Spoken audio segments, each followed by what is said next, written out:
Everybody, we are back. It is Tips on Lodge, favorite is podcast, favorite is channel, favorite is everything. We are back. You guys already know what to do. Hit the subscribe button. Subscribe. Hit the like button if you like it. Hit the dislike button if you don't like it. Leave a comment if you like it. Leave a comment if you don't like it. Also follow us on Twitter at the Mark John NFL for me, at Glen Rockney for Glen, and of course, pandasubs.com for all your protein needs there, and use discount code TDL for 35% off. All right, guys, today, so we're doing our week 3 odds and bets versus the Carolina Panthers. All right. I got they're already getting on me. They're coming to America shirt. I don't think it looks like that, but that is a funny reference one way or another. I feel like you do have some like other shit. Like you got some way more wild stuff than that shirt. I feel like that you never bring out on. No, I don't. No. You're right about that. No, I do. You're right about that. I was like, I bet you. I bet you got something that's like, yeah, maybe one of these days. Yeah, maybe one of these days, right? All right. So we're back. We're here to 3 odds and bets, and we're going with versus Carolina Panthers. And I'm ready to go over the odds and bets. Of course, the latest Raiders news is happening right now. I know a lot of people talking about what happened with Malcolm Koonce, so we're definitely talking about that. And yeah, we'll go over football odds for the week. And that's about it, man. I mean, usual shit here. We're not gonna get too crazy. Yeah. Usual stuff. Play the head. So here we go. Let's get into it. Glenn, how are you feeling, man? Oh man, what a game that was! First of all, I know everybody's reacted on this channel, so I know I'm coming to it a little bit late. But who would have thought that the Minshew could throw the ball over 35 times and they'd win a game, and partially because of him. Mm-hmm. And tale of two halves, as we saw. Really like the resolve of the defense. I really liked how the defense seemed to be a constant. They had a little bit of a lull in the third quarter, but really tightened up once again. Got big stops when they needed to. I feel like they play Lamar really well. It's kind of cool to they don't own Lamar, but they kind of have a little bit of a. I think Lamar's pissed off that he can't beat the Raiders that often. And they seem to play each other quite a bit too. So that's kind of fun, and really still kind of mad that they can't run the football right now though. That's just if this team could run the football among the league average teams, I'd feel really good about them. Yeah. Right now I feel just like, all right, let's see. But I'm happy with the culture they're building. I think AP's doing for a guy that caught a lot of stuff week 1. A lot of it deservedly so. Those were pretty bad in-game decisions there, but they don't.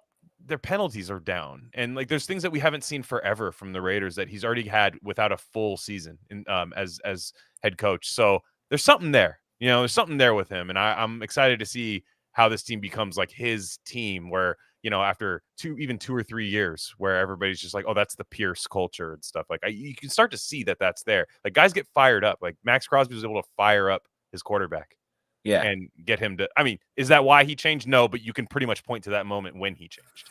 Yeah. It was an interesting game to watch on film, man. I thought, Minshew was terrible in the first half. Yeah, he was god awful, and the defense really kept him in the game. But when the defense actually started to slip, that's when the offense woke up, which was the interesting part of the whole game too, because the defense did not play that well in the second half. I mean, they gave up what? So it was like 6 to 9 at halftime. Mm-hmm. They gave up 2 touchdowns in the second half. Yeah, it wasn't their best half, right?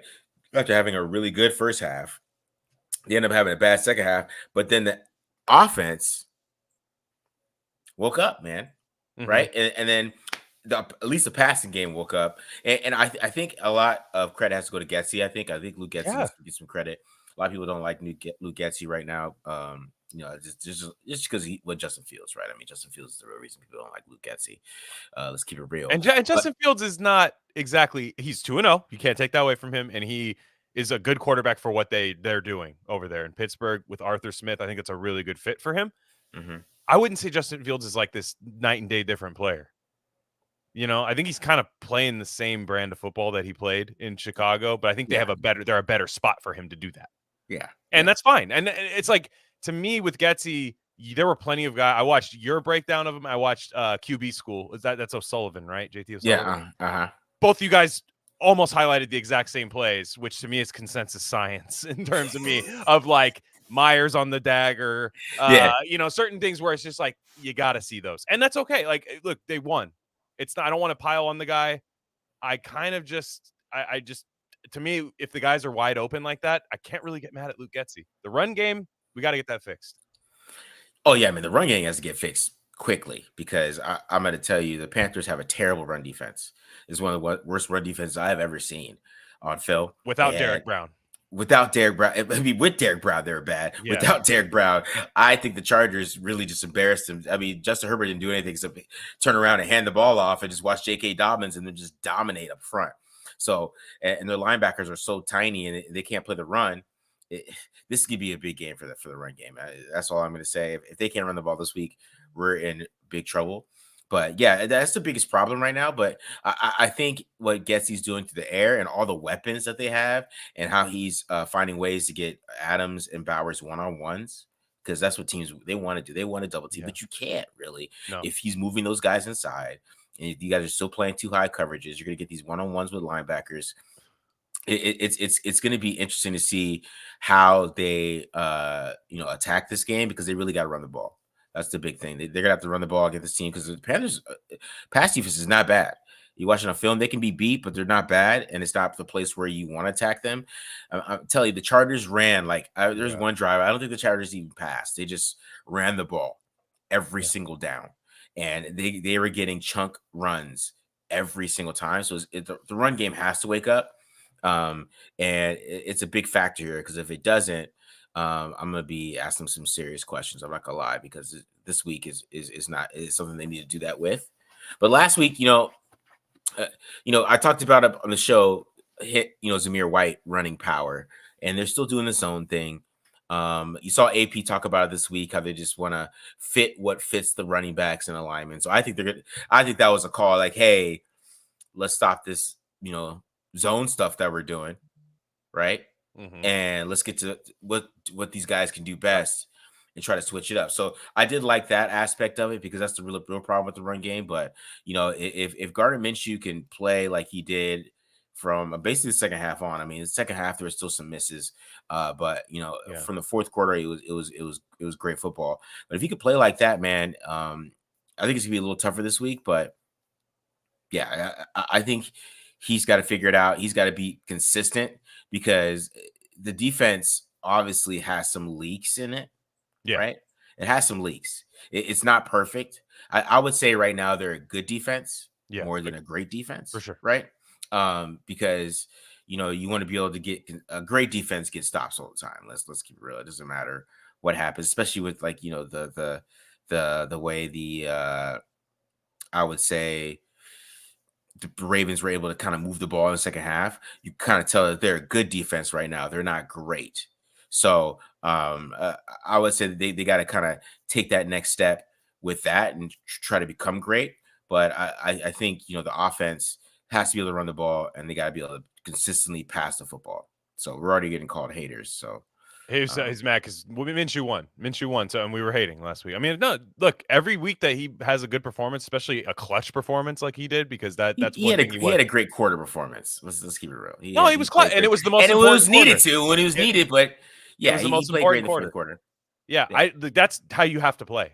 That's how you have to play if you're going to do that. Look, they're 1-1 right now. I thought he had a really bad game against the Chargers. I thought he finished really strong against the Ravens. That's a tough defense. That's a tough team to go, 3,000 miles, or it's not 3,000 from Vegas, but you guys know what I mean. Going to the East Coast and beating them. That's a big win. That's a big win. These next 3 games are all games that Gardner Minshew can win. Yeah, they are. They're all 3 of them. They you have Carolina, you have Cleveland, which Cleveland will be tough, but Cleveland, and then you have Denver. So those are 3 teams. In my opinion, I think the Raiders are better than. I think they're better than those teams, and that's what I'm going to be grading this kind of Gardner Minshew experience on. And it's not about missing a throw here, missing a throw there. Like you see it or you don't, and I didn't see it the first game at all. In fact, it looked really bad to me. But, right now, just sure, if he's going to be clutch like that, then let's see it. Yeah. That's the thing. If he's going to be clutch, that's great, but you also, you want to be able to play like that in the first quarter, and that's what I'm saying. Maybe he took a step and decided to trust his eyes and trust these guys out there. But a lot because a lot of the things he was doing in the second half that he wasn't doing in, I would say, maybe the first half. I mean, the first half is like that, but I don't know. It's just interesting, man. Interesting to see how he played in the second half compared to the first half. He just because like I said, people are saying like he's played two good games. I would disagree with that. Yeah. I think the first game was okay. I thought he was okay. I wouldn't say he was bad because he wasn't bad, but he was okay. The second game the first half he was bad, second half he was good, and that's really the inconsistency that you're going to see from him. So we would need him to be consistently good, especially if they can't run the ball, because that's the thing. If they can't run the ball and they can't throw through the air, then that's going to be a problem. So we need him to be consistent. That's all it is. And we can talk about a guy does this and guy does that. Like a lot of players in the NFL aren't consistent right now, right? Agreed. So that's what we need. We need consistency, and that's all I ask for. Is just a consistent player. Like the up and down thing. Like 1 second, one half you're really bad, one half you're great. That's not going to work long term. Right. And we could think about this because we're only 2 games in the NFL season, right? The NFL season feels short as hell as a football fan. It's short as hell. It feels that way, It really is. But it's really long for the players, right? And it's week to week, Yeah. right? And we're only 2 weeks in. So we need for this to go forward, and maybe if the Raiders defense gets better, which I think it will with more game planning and stuff like that, I think it's going to get better. I think they're going to find different ways to kind of attack offenses, right? And I think they get better going forward. Really, right? Then you can kind of see the growth of the team, but we also don't need that inconsistency as well. So that's the thing. So we just need him to be consistent. Yeah. And to me, it's more about just trusting what Getsy puts in front of him, just like you're talking about the dagger route that JT O'Sullivan showed. That was a throw that he should have made early in the game. And then, this game's not even close. Right. I think the way the defense is playing in the first half, if the offense was matching that intensity, a lot of these games wouldn't even be close. Yeah. Because, even the Chargers, I still feel like they could beat the Chargers the second time they play. 100%. 100%. Right? Just because I watched the Chargers again against the Panthers, and the Chargers just weren't that impressive. It's just the Panthers they were the Panthers, and we'll talk about Andy Dalton and that stuff in a second. But yeah, that's the thing. We want to see consistency from the offense. We got to get the run game fixed, and I think we just need the defense to kind of play well for all 4 quarters too, as well. Because that's what's happening with them too. Like they're playing great first half, and the second half was a little iffy. They had a great fourth quarter last week, but the second half, the Ravens went right down the field, scored.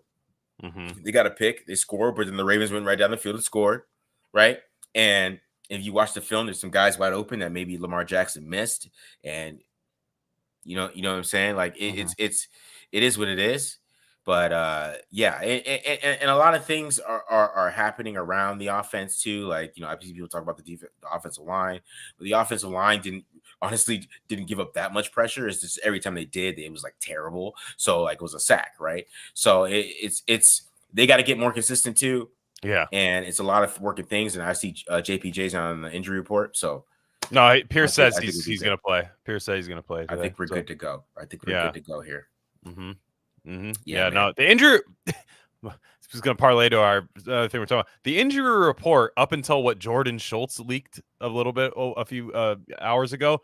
The injury report was looking really nice. Tyree Wilson is going to play, which whoever would have thought we were saying we were going to be missing Tyree Wilson, but the way J-Rob and Snowden were playing the run, I'd rather see big number 9 out there. If you're going to want to run to the outside, to that side, because that's what the Raiders were doing. Or I'm sorry, what the Ravens were doing against the Raiders with Derrick Henry. It was just outside, right at not Max Crosby, basically. So at least get another big body out there. But now the problem is Malcolm Koonce. Yeah, dude. My bad. I got this white shit in my hair. Right. I have to get it out. All right. Sorry, man, dude. But yeah, but yeah. Let's just talk about Malcolm Koonce though, man, because I think that's a huge loss. Okay. So Jordan Schultz, not a Raiders beat writer. I'm just gonna let you guys know that. Leak this information. Jordan Schultz, does he work for the Rams? Or no, I forget who he works for, but he's from either another team or a major network. Our guys didn't get any of that stuff, so sucks for that. So that's why when I first saw it didn't really circulate Twitter the way it would have if it was Tafer, Bonsignor, any of these other guys. And it looks like Koonce is out for the year, which I don't know how any of this stuff works, but it feels weird to put him on 4-week IR and then you reevaluate him and he's out for the year. Whatever. I mean, it is what it is. Perhaps this is kind of a thing where it's like, look, if you play on what you had, you could risk never playing again. And maybe he just is going to get a surgery and he's going to be out for the year. But you have, I will say the spin zone for this obviously sucks because this was kind of that thing everybody was waiting for, right? It was kind of that, oh man, if we get Koonce out there, that's going to make this pass rush just incredible, better than it already is. At least you never saw it. I'll say that much. Like it's, I know it sounds weird, but it's like, we didn't see it this year. And you're not teased by anything. It's done. You're gonna get that roster spot for the year. I don't know if they're gonna make a trade. I don't know what they're gonna do there. We need Tyree Wilson is what we need. You drafted a guy 7th overall. You need to get out there and play. And we don't know what he's gonna do this year. But I thought they were able to get him some free rush against the Chargers and stuff. And he's able to do some things out there that I think. In preseason, he had a really bad preseason, but I think with the starting unit, I think he's going to be able to be hidden a little bit, which sounds weird for a guy as big as he is. But so obviously Koonce it's tough. It's very tough to not have him, but we never did this year. It's a different year. These leagues are completely, they flip over every year. We had him last year. It was really cool. Second half of last year, we don't have him now. So we'll see. Yeah. The problem with Koonce and missing Koonce, and hopefully Tyree can play well, is that like Charles Snowden and Janarius Robinson, all the big runs, if you think about this season, have gone to their side. All right. And these guys are, Charles Snowden's a practice squad player. Like, you don't want Snowden playing as many snaps this season. Yeah. Let's keep it real. You don't want that. And I know they played Snowden over Tyree Wilson, and hopefully they've got over that. Because the reason why they're having some trouble stopping the run is because Charles Snowden's out there. Right. And, Janarius Robinson didn't have a good game against the run. He was good against the run in preseason, but he hasn't been good against the run. He was just guessing every play, kind of trying to blow up a play. You know what I mean? So that's the problem, is that now you got teams shading towards Christian Wilkins, him and Max Crosby on the injury report too, which is, they'll probably play, but they're on their injury report reported as questionable, which you can talk about. I saw somebody talk about, Max Crosby snaps, which we got to start talking about too with that. Yeah. But, once we lose depth though, now they have less depth to actually do that. I mean, Chason came out there. He didn't do anything last game. He had a couple snaps. You probably didn't even notice that he played. I literally didn't even notice. Yeah, I was kind of hoping you would, and I forgot about it the minute the game was on. I didn't even notice him. He played last week. Okay. Didn't play well, but he played. Okay. So, that kind of shows his impact already. So, I mean, they're at a tough spot missing Malcolm Koonce. And I think when you talk about re-signing Malcolm Koonce, I think that might show his value to this team a little bit. So even with this injury, it's not going to be the contract that he wants.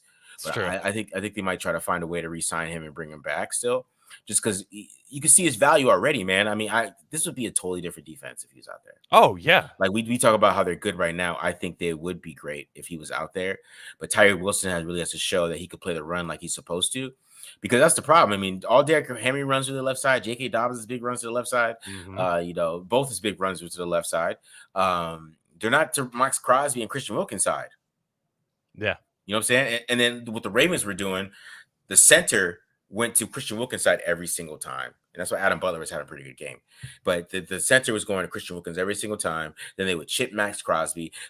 So they're once Koonce is gone, it kind of opens these teams to kind of take Christian Wilkins out of the game. And like Adam Butler really has to kind of go off too. I think it's very important for him to have a big game this week and kind of Mm-hmm. go off and really show that what he can do, because I think he's having a pretty good season so far. But I think he needs to get some sacks and show some serious impact to kind of make up for these teams trying to double team Wilkins and Crosby and kind of make up for it that way. But I think this is what's got to happen, because one, Crosby plays too many snaps. I'm sorry, it's Yeah, crazy. there's no defense. Yeah, Tell his ass to sit down. I know they act like he's gonna he's gonna commit a crime on the sideline. I mean, I understand that probably in his head that might be in the very back of it, like I might go crazy, but he's not the first guy to do that. He's not the first guy to be this insane gamer guy the way that he is. I greatly appreciate that he wants to, but I'm sorry, man. Like a part of being a coach, part of being a even a trainer is stopping guys from hurting themselves, and they need to do that. And I'm sorry if you come off I'd rather have a series where just the pass rush stinks and there's just no pass rush, but Crosby's able to kind of just chill out for a little bit on the side and come in pissed off. I want him pissed off. I want him mad. Then you come in and we get 2 or 3 series in a row where he's just his hair's on fire, even more so than it already is. He plays an unprecedented amount, and yeah, maybe we're a little thin at edge right now, but that still shouldn't be the case. It doesn't mean somebody else has to sacrifice, their well-being, because everyone would point at that 100% snap number if something happened to Crosby. Everyone would point at that number. But there's a lot of people who are like, "Oh man, he's just a gamer." It's like, yeah, but you got to get in the way of that.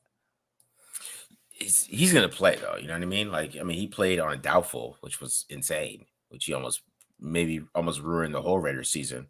I played on a doubtful with that knee. You know what I mean? Like, and so I know he's gonna play. I'm not really worried about any of that. I'm pretty sure Christian Wilkins is gonna play too. Yeah. But yeah, it's they do miss Malcolm Koonce, and they need Tyree Wilson to step up big time, big time. I see a lot of people talking about Unique Ngakwe, but as long as he's just rushing the passer and doesn't play the run. Exactly. The problem is the run that will not. I agree. That's fine. To me, you could get him on the cheap to come in. It's a place he knows Max well. Like I could see that fitting like a glove. And if you're just saying on third down, I need you to go rush the passer, I'm fine with that. I'd like them to do that. Yeah. You still have the hole that we're talking about on first and second down, though, if you sign Yannick Ngakoue, provided that Tyree Wilson cannot step it up this year.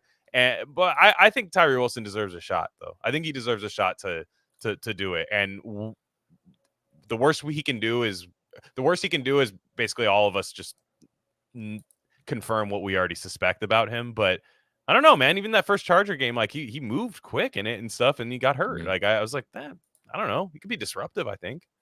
Yeah. I mean, there's a positive with Tyree Wilson, but this is his chance, right? That's what I mean. All things considered, he's not a guy who's he's not a guy who's being drafted to be the guy either. So he actually has a pretty good situation as a number 7 overall pick where you're not even the guy and you don't even ever have to be. Exactly. Like it's not a lot of guys when they're an edge that gets drafted 7th overall. Typically it's like, hey, we need you to like get 10, 15 sacks a year. Like Trayvon Walker, you know what I mean? Like guys like that have that expectation of them. Yeah. That now, if we can get Trayvon Walker out of Tyree Wilson, I'll be ecstatic. What Trayvon Walker's doing, and they're both big guys that came in a little bit stiff, and they're athletic. Walker's much more athletic, but just you guys know what I mean. Like it's just he can be disruptive. I know he has it in him. He needs a little Bobby Boucher, like a little psycho streak to him. Yeah, and he just needs more pass rush moves. He needs to figure out more pass rush moves that he can use. Yeah. So he can work it out that way. But man, it's gonna be a little uphill battle without Malcolm Koonce. And you really didn't think about it, like, okay, maybe it's not that big of a deal, but it has been so far. But hopefully Tyree Wilson can kind of close that gap where it's not as much of a big of a deal as it should be. And he can actually fulfill him being a top 10 pick. Because I mean, he's had some up and downs so far in his career, but here we are. This is your chance, and he is the guy. And hopefully they're done with the Charles Snowden experience. Shout out Charles Snowden. You worked hard. You made this football team. I keep him around though. I keep him around on the practice squad. Sure. Great depth piece. But we need Tyree Wilson the ball. We do. And Snowden, He's been playing okay, but we need Tyree Wilson to show why he's a top 10 pick, at least against the run, right? Yeah. The pass rush, I think they can figure that out. They can manufacture, they can do some stunts to do pretty good stuff like that. But they're blitzing a lot more this year. But I think he's got to come in and do what we thought he would do from day one, which was play the damn run. So, does he get 1 sack over under 0.5 sacks this week? Tyree Wilson, your take. I'm gonna go under. I'm gonna go over. Okay, he gets one. He gets one, like a free run, like just a absolute slow pitch softball sack, or somebody, where nobody ever blocks him. But I think we need these confidence builders, for him. Like you got there, and I think he gets one. Yeah, I'm a sucker for those. Man, the guy's got massive arms. It's just like I call him too big to fail. I do. That's my thing. He's too big to fail. He is too big. Like, dude, you cannot be this bad. Like you. Fucking huge human, dog. It's crazy. Like, yeah, he just you got long arms that you don't use. You got some speed you don't use. Yeah, man. He's so huge. Humongous, man. Like, it's just like, yeah. Well, how are you not awesome already? You know what I mean? Or just like streaky. You know what I mean? Like even if like you hadn't figured out the consistency yet, you should be like flashing, jumping off the screen every so often. And we haven't seen that yet. And now's the time. He was saying that at the beginning of the year, like, hey, this is my time. He got hurt in the Charger game. But yeah, against the run, like you said, they're gonna have to get out to an early lead against Carolina and get Carolina to just drop back and pass all game. So you do that by stopping the run early. So yeah. All right, man. Let's get some of these questions, and then we'll talk about the Panthers, and then we get into odds and bets. What is the difference between Getsy, McCarthy run game, and the Shanahan run game that makes the latter work almost with any running back? Is the problem is the O-line running back scheme that are better right now? I think Kyle Shanahan just knows who can run zone and who can't. Yeah, it's also genetic. I mean, like, I don't know if you guys remember this as Raider fans, but the Broncos used to have a 1,000-yard rusher guy who were just out of the league in like 3 years. Orlando's Gary, Tatum, and Mike Bell. Bell, yeah. Or Mike Bell. I mean, just unbelievable. Undrafted free agent Terrell Davis. Like just all of these guys. Look, that's what he does. And then he has Trent Williams. I mean, he doesn't right now. I might not this week. I don't remember, but he's got Trent Williams, George Kittle, guys like that. I think the Raiders. I mean, to me, I'm looking at James Craig right now a little bit, who I like the hire of. I liked where he came from. I liked what he was perhaps going to bring over. But I'm looking at him and I'm thinking these guys regressed from last year, as far as the first 2 games. These guys have regressed from last year, and this is from a coach, Carmen Bracilla, who they didn't like. Yeah. That's why it's so weird to me. This isn't that different of an O-line. They have pretty good continuity. You're going to be putting in first-year Jackson Powers-Johnson in for presumably his first start. We think he's going to be starting there. It shouldn't be this bad. It shouldn't be. But I'm going to be fair to James Craig. Let's see how it looks with Jackson Powers-Johnson. But okay. This is a good time to talk about this. Okay. This is a guy who's never played NFL football before, and presumably is coming from an unknown thing, which I speculated on. I'm not going to speculate again. I think I'm right. Let's just say that much, and why he was missing time, and why it was such a vague thing that everyone was scared to actually talk about. Why are we like? Why can't you don't think he might just struggle a little bit because he's a rookie guard in the NFL? Not run blocking. Oh, maybe at all? Pass blocking. At all? Just he's going to come in and move people. Okay. Yeah, 100%. I love the pick. I loved the pick. I just mean we do this all the time as Raider fans. Like, wait till Mario Edwards Jr. gets out there. Remember back in the day? And it was just like, guy ended up playing a long time in the NFL. Fine player. But just we tend to be like, our second round pick's going to come out there and fix everything. And it's like, typically I wanted him to be kind of the weak link and these other guys to be, coming around. So I hope so. But yeah, because he blocks very angry. That's all I'm gonna say. And the thing he does best, and the thing he does pretty incredible, is run block. And I think he's going to get some vibes off that this week. I think he's a guy, if he gets up to a linebacker, that linebacker should be scared. And pass blocking, I think his pad level was a little high coming out, and I think he had to get it down. But that's some things, some nuancey things he had to work on. But bro, he's gonna bring some intensity for he's sure. He's gonna bring intensity to the defensive line. Like he might, John Simpson got a penalty last night for just like jumping on the guy late. But that's the type of thing Jackson Powers Johnson would do, is just pummel a guy to the ground and put his whole balls in his face just on purpose. That's the type of dude he is, and he gets a kick out of that, because I remember I tweeted about that. His dad retweeted my tweet, so that's his mentality. Yeah, and I think that's what he brings to the table, and I think let's see, because they had Cody Whitehair, they had Andrew Peace. Even though Cody Whitehair played pretty well last week, but he did end up messing up his a couple of run blocks too. So they've had some backups at their left guard. Let's see what Jackson Powers Johnson looks like, and then we'll talk about James Craig a little bit. That's because Dylan Parham is playing. He's playing lights out almost. Really, right? And that's the thing with him, is he's playing lights out, and they moved him to right guard. So I like James Craig just for that, just for that decision. I see, yeah. Right.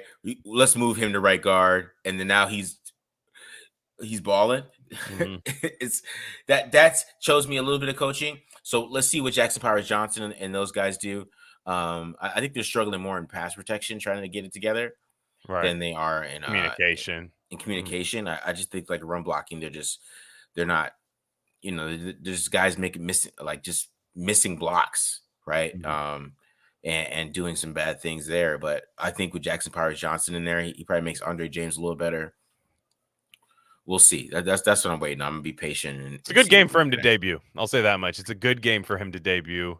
Like they're playing a team that's not as good as them, a team they should really try to impose their will on. Yeah, 100%. We put any stock in AP saying they had their best offensive practice in a long time. I mean, maybe they did.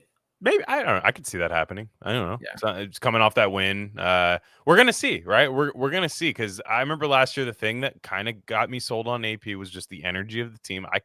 And when they looked good, they looked really, really good. And the ability to blow teams out of the water. And we saw that. We saw Raider blowout wins under Antonio Pierce that you didn't see really for a decade. Since the early 2010s. We saw these things, and I think they're a team that is going to be a streaky team. I think they're going to be streaky good and streaky bad, and hopefully they can mitigate the bad in that. And I think, I don't know, I could see it happening. Look, they have some damn good pass catchers on this team. I mean, you have to go back to 2016, I would think. Maybe, I don't want to bring up Henry Ruggs, but like around maybe that year with Ruggs and Waller, perhaps. But this feels slightly better with Adams, Bowers, Myers, and then you have Tucker, and then we saw Tucker and Mayer haven't really had their coming out game yet, and I think that's once teams really adjust to Adams and Bowers, you have that. So I could see them just humming at practice on offense. We all know they can be like that. Yeah. All right. Why the hell is Crosby playing 100% of the snaps? He's already hurt. I'm with you. I agree, Trip. Real Donald Trump. Does JPJ is going to start, or is he going to see that? JPJ is going to start, right? Ngakwe unsigned. Yeah, we talked about that a little bit. I would think about it. I would think about it too. I mean, he just can't play the run. I mean, that's what Montreal doesn't like him, but you could get him for nothing right now. So there's no. If you signed him, there's no pressure to say, well, you're my every down defensive end because I'm paying you this much money. No, you're coming in for one thing and one thing only. And hopefully Tyree Wilson on first and second down is handling business. And then you actually have a pretty good rotation at that, or can be, I should say. Because he can rush the passer. We all know he could do that. We all know he can do it. Somebody said Melvin Ingram too. Is he out there? I don't hate that. Yeah, I don't mind that either. He always produces. That's the thing. Like he's, yeah, that's interesting. He's a utility edge rusher for sure. If he's out there, I'm. Like I didn't Aziz Ojulari, is he available? I don't know. And Well, is I he think good? I think this person is anticipating the Giants are going to be doing a fire sale this year, right? Like I could see that. I don't know if they're going to do it right now, but they have Thibodeau and him. That's kind of their starting edge, if I'm not mistaken. Mm-hmm. I haven't watched too much Giants football this year, but Yeah. I don't see them doing that. But if maybe 3 weeks from now, the Giants lose 3 more games. Maybe. Yeah. Yeah. Eckenberg playing edge. I'd probably rather see Amari Gainer. I saw somebody say that. Yeah, I don't know. Hopefully, we're not there yet. Yeah. I want to see. I want to see Eichenberg come in and play. Divine Diablo's probably not playing. That's another thing. He's probably not playing. I want to see Tommy Eichenberg play some Divine Diablo, sub in for him and start a conversation. That's what I want to see this week.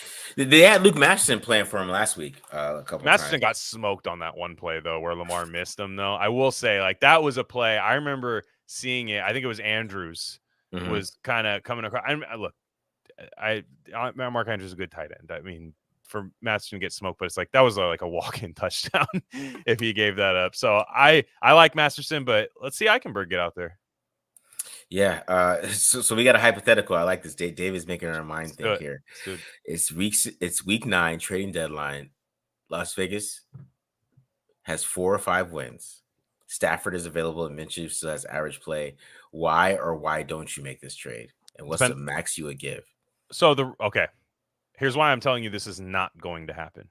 And I'm a big Matthew Stafford fan. I would applaud this move if they did it.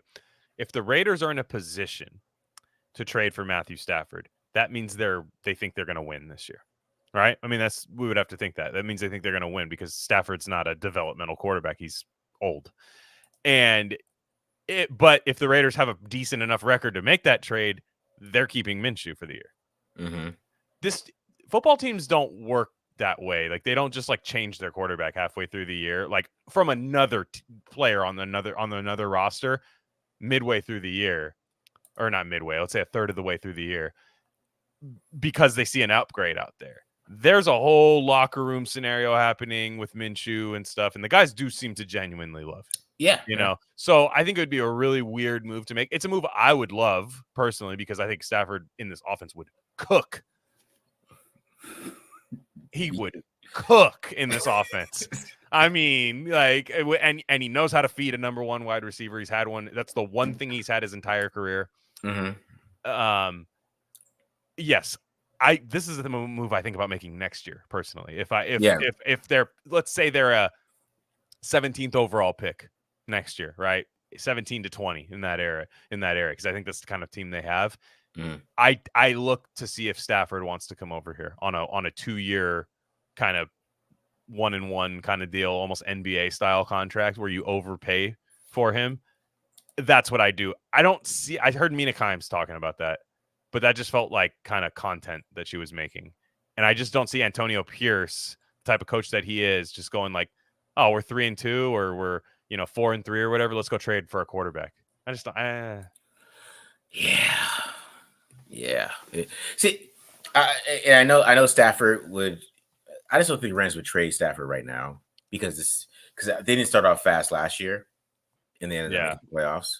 So I think they're gonna want to see the Rams would have to be really bad. They'd have to be like 0-5, and they'd have to get like the idea that McVay is gonna retire. Yeah, because who are they gonna play? Stetson Bennett? Who are they gonna play? Well, you might tank at that point. I could see wanting to tank at that point. If you were like 0-5, you have Stafford and McVay's thinking about being in the booth or something. If I'm Les Snead, I'm going, all right, we might need to just blow this bad boy up. I could see it. I just don't think Stafford's going to be like that Carson Palmer mid-season trade kind of thing.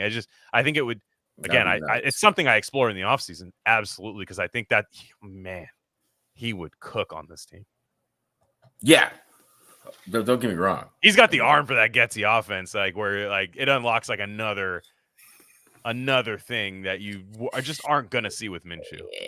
Yeah. I do like Stafford though, but especially with today's game. Do you think they run more power? They need to. That's what I would say. How do you see James? I mean, they're in it the last 2 years, so Josh Jacobs ran for 1,600 yards. Yeah, that was the scheme. Yeah. So, and the problem is there's Zamir White, Zamir White is gonna run what is blocked most of the time. Josh Jacobs was able to create things. There's a difference between the two guys. And I'm a guy who was happy with letting Josh Jacobs walk, but I never at one point said Zamir White's as good as Josh Jacobs. I understand there's levels to this, but you're going to have to block the play perfectly. Yeah. I just see this question before we get to these over-unders here. I missed it. I guess, Jimmy G's the backup. He is. I didn't know he was. I thought Stetson Bennett was actually the 2. No, it's Jimmy G. Is it Jimmy? Okay. Yeah. Well, Jimmy's suspended. I think he's back now. Oh, yeah, that's what it is. Jimmy, remember Deuce Gruden spiked his marinara to get out of the contract? Yeah. Spiked his marinara. The chicken parm with TRT in it. Yeah. Yeah. But thank you for your service, Deuce. Yeah. Thanks, Deuce. We appreciate that. Appreciate your work, man. Gift that keeps on giving. Yeah. Yeah. That's why you're still here, because you knew exactly how to get rid of Jimmy G. Oh yeah, did some Ray Donovan stuff to him. Yeah, that was sick. Yeah, man, just all messed up there. All right, let's get to these over. Let's get to this Panthers game. So we're here to talk about the Panthers. People are scared of Andy Dalton. Count me in. I'm one of them. People are fearing Andy. He scares the hell out of me. He's 3-0 against the Raiders, right? Yeah, he hasn't lost. But I don't know. I still think this is a game the Raiders should win. Okay, like I don't care if Andy Dalton's playing. I mean, if they can get some pressure on Andy Dalton, that's how you make Andy Dalton fold. Just get pressure on him, he folds.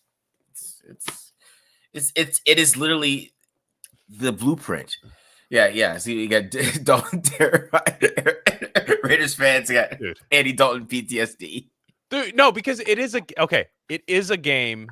This is not about Andy Dalton. This is about the Andy Dalton tier quarterback that the Raiders always lose to. The Ryan Fitzpatricks, the Nick Foles, all of these guys that, like, for the most part, nobody's waking up and being like, damn, we got this Dalton today.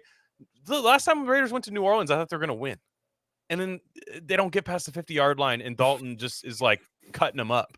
Kamara and everything. And, yeah, with the Bengals, they had some pretty good teams that beat the Raiders. Yeah. I'll give them that. I mean, they were just better teams than the Raiders. Yeah. But it's that type, coming off a big win and then playing Andy Dalton. Any Raider fan who really has grinded it out these last 20 years, that's the game they lose. And I don't think I'm not predicting them to lose. What I'm saying is this is kind of the tendency breaker. This is where you find out if AP is kind of different than a lot of other coaches that come in here. They always seem to lose this type of game or win like 26-24 at last second Daniel Carlson field goal where they were like getting dominated the whole game. And you're like, are we going to be okay this year? Like, are we going to beat any? It might be that type of game. This is the stuff we all fear with this. Yeah. We all fear the upset to the Panthers, right? Who have looked terrible, right? And they changed their quarterback and they look different. Now, but that's what I'm talking about this game, and we're gonna get to these over-unders in a second. They gotta run the ball this game. If they can't run the ball this game, then we are seriously gonna have a conversation about this run game. We're gonna have a serious conversation about James Craig, because I'm telling you, man, on film, this is some of the worst run defense I've ever seen. It's like awful. It's just terrible. Like Alvin Kamara ran all over these boys. It was like 17, 9, 17, 10, 5, 9. And then J.K. Dobbins is like 9. Gus Edwards, 9. J.K. Dobbins, 40. Right. It's awful. They suck stopping the run. They're actually pretty good stopping the pass. They're all right. Yeah, they're not great. Some good DBs out there. Yeah, they got some good DBs. They got J.C. Horn, who can't be beat, but he's a tough guy. He's going to fight. Mike Jackson's not bad. I thought the two safeties, Nick Cross and the other guy, they're pretty good. But the front and the linebackers, they are ready to be cooked meat. And if the Raiders cannot take advantage of this run game, we have to have a conversation about James Craig. That's when we come back and start talking about this offensive line coach. Like, dog, really? You can't run the ball on these guys? The Chargers literally didn't pass. It literally didn't pass, Glenn. It was the craziest shit I've ever seen. These dudes just literally just turned around and handed the ball off to J.K. Dobbins. And I think Gus Edwards had 18 carries. J.K. Dobbins had 21 carries. Like, that's what type of game that they just beat the Panthers up and punched them in the damn face over and over again.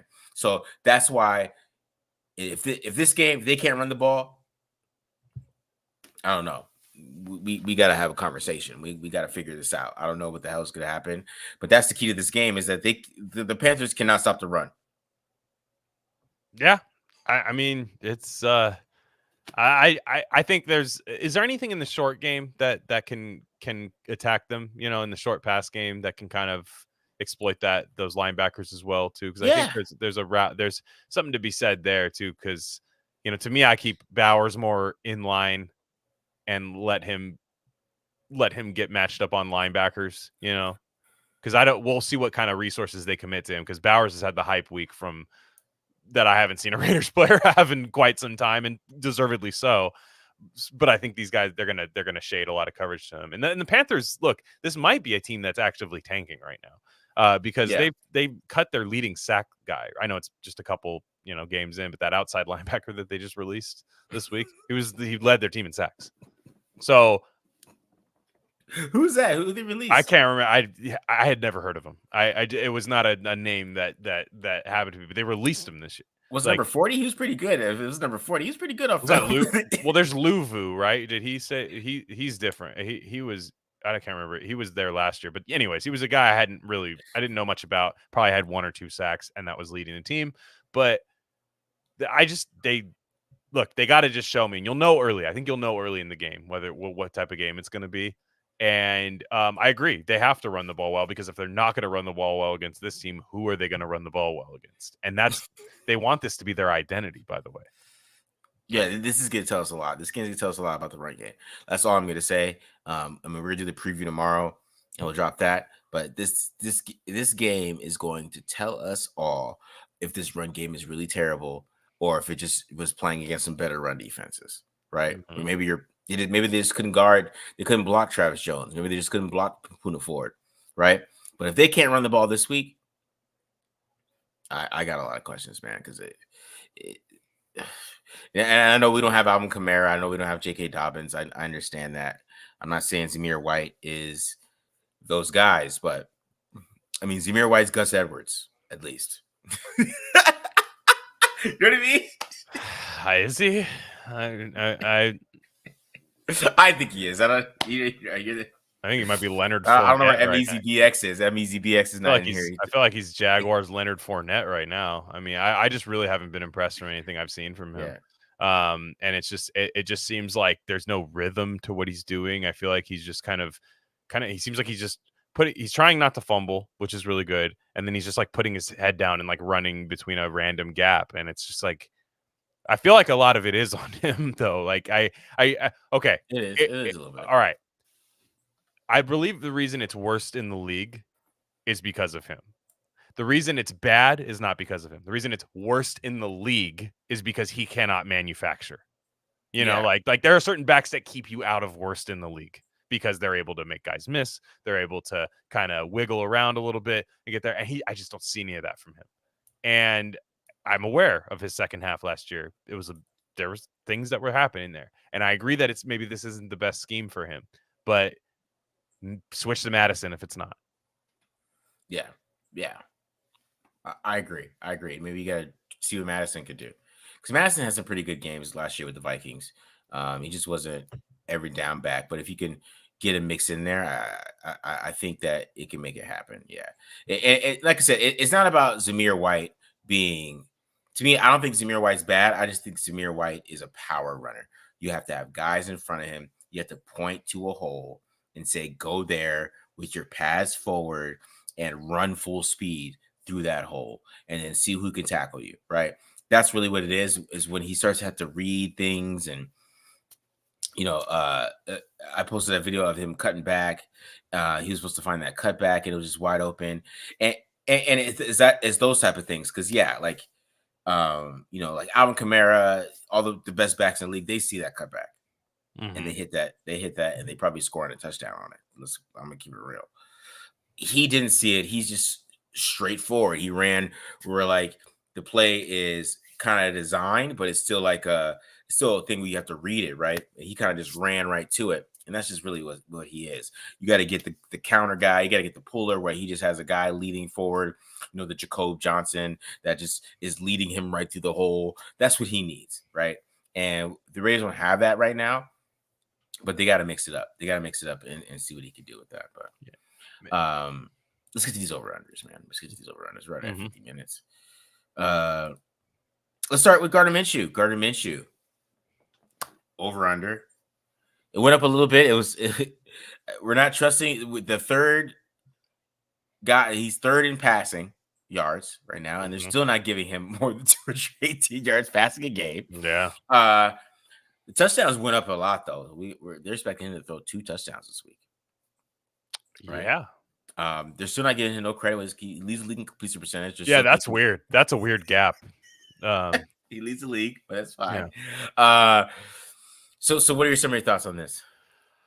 I'm going over on everything except pass attempts. Actually, okay. All right. My narrative for this game is I do think that they're going to run the ball effectively. I think they are. I think they're going to. I think they're gonna lean on it. I think they're gonna have a lead in this game. I think they're gonna win this game by 10 points. I know that gives away my pick for later, but whatever. I think they're gonna win this game by 10 points. I think Minshew goes over on yards. Okay. I think he's gonna have 2 touchdowns, and I think he's gonna have 23. I think he's gonna go like 23 for 29. Okay, that's what I would say. Okay. Yeah. I think Minshew's going to go over on yards because I think they're getting a lot of chunk plays. They're getting a lot of chunk plays. He's actually 15 of 20 on throws past 10 yards. Which I think is actually pretty impressive, to be honest. He's got good playmakers. You give him a chance. Yeah, get the ball downfield, and to be honest, that's a little bit of gutsy too for him to be able to hit those wide open guys. He got Brock Bowers out there, running some good routes. You got Devontae Adams, and a lot of those throws he made himself, but that's what we need. We look at 25 or 20. I'm gonna go under on pass attempts, and I'm gonna go under on completions because I think it's gonna be 25 for 20. That's what I'm looking for here. But I think he's gonna go over on the touchdowns and the yards on those. I think he's gonna have a high YPA. I think we're gonna see some Trey Tucker this week. Nice. I just got a feeling we're gonna see some Trey Tucker. They're gonna try to get Trey Tucker involved. Go deep on that. Go deep on Trey Tucker, see what they can kind of get him going there. But I that's what you want to see because these guys can't stop the run. They can stop the pass pretty well. I think you got to attack the insides of these linebackers. So I think we're going to see a lot of screens because these guys can't stop screens. That's the thing. That's basically what Derek Carr kind of did to them. He has some throws out field, I'm not gonna lie, but they ran a lot of screens out of Kamara. So I think we're gonna see a lot of screens this week because Luke Gessie does love him some screens. That's one thing that can kind of go back and forth with him in your brain. You're like, okay, he does love a damn screen. I think we're gonna see a lot of screens. That's why I think he's got a good completion percentage. It's gonna be 25 to 20, those type of things. So we're gonna see what happens with him there, but I like the over on the passing yards and the touchdowns, but I'm gonna take the under on both pass attempts and pass completions, just because I think it's gonna be more of a controlled football game, and he's not gonna have to do as much, and he's gonna have a lot of more bigger plays because they're gonna be able to run the football. Oh, we got a Panthers fan in here. Shout out we got a Panthers fan in here. Shout out to the Panthers fan joining the show. Damn, Unc. Damn, Unc, we're expanding here. You got a Panthers fan, but yeah, that's my thoughts on it. I think that Minshew can control this game, and they're gonna do a lot of screens, like I said. So I think the completion percentage is still gonna stay high, and we'll see though. We'll see how he ends up playing, but I do like Trey Tucker in this game. I didn't put him in our banners here. In our conversation, but I do like him in this game with it, and I think you can see some big plays from him. Him and Mayer are still the guys. Like, those are the guys when everybody starts trying to stop 17 and 89, especially if the Raiders can't run the ball. There's 2 other options you have there that you can scheme up something pretty cool for. Yeah, for sure, man. But that's what I expect from him. I expect, like, I don't know. I expect him to be steady Eddie, right? I mean, Yeah. even the first game he didn't play well. He still was 25 or 33, Completing a lot of passes. right? And they do get the A dot up. Even last game, his A dot was still 6.3.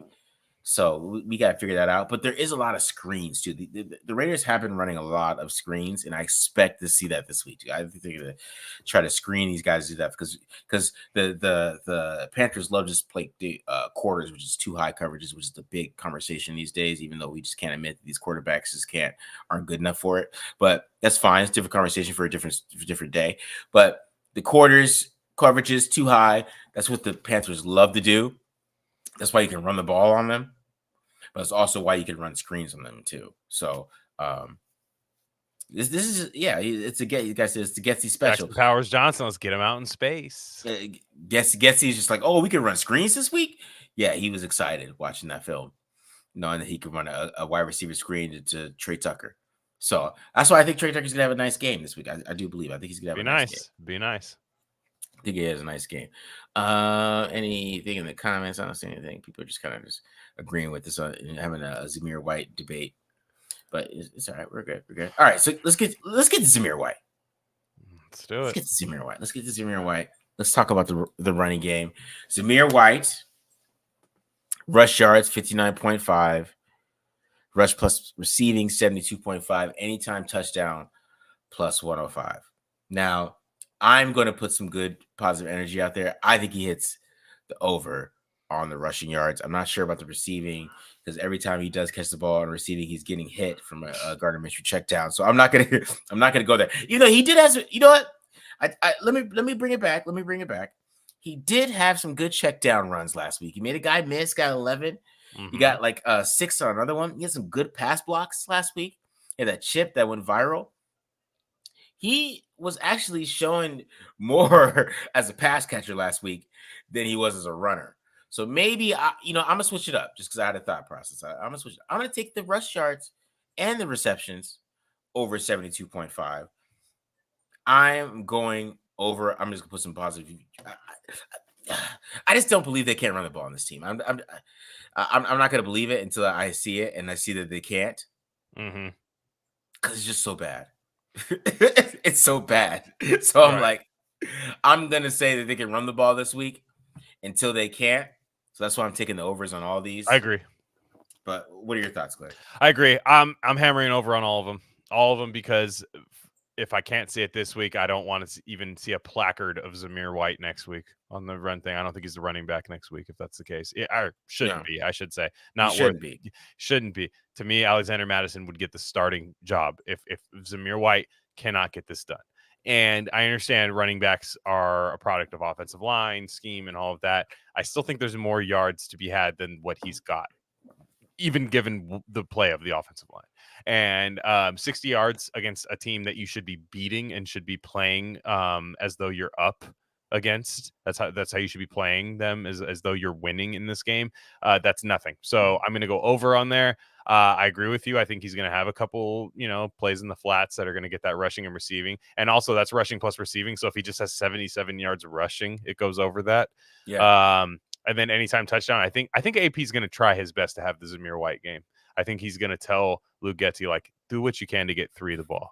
Like, do what you can to make 3 have one of those games. And I think that's what he's telling them. You hear it in the press conferences. He really wants Zamir White to be the guy. This is the game to do it. Yes, this is the game. This is the game, Zamir. He's got to take advantage of this run defense, because if they can't, man, I'm gonna be mad myself. I'm gonna be mad at home watching this game on TV if they can't run the damn ball, because it's so bad. I literally want to pull up some clips and show you guys how bad this run defense is. Like, it's hard to explain. These guys literally go like 17-yard runs like it's nothing. Like they're literally like Shaq Thompson and number 47. I don't think that's Alex Singleton. They're literally getting pushed back to like 20 yards back every single down. And the Raiders played the Chargers run defense pretty well had a run offense. I mean, the rushing offense. They played them pretty well. They had a couple, breaks in the dam or whatever, or breaks in the well, whatever the name. I don't know, whatever. I can't think of it right now. But they gave up a couple big runs, right? Mm-hmm. But the Panthers, they couldn't stop them at all. There was just no stops. It was just them getting pushed back, and they even got Jadeveon Clowney. He's usually supposed to be pretty good run blocker. It don't matter, man. The linebackers are so bad at stopping the run that if the Raiders can't run the ball this week, we got to have a conversation about everything. I think everything has to come around, and we got to talk. And like Dameon Pierce is just chilling with the Texans on the bench. Do we trade for Dameon Pierce? Those are my thoughts at this point. Like, if they can't run the ball this week.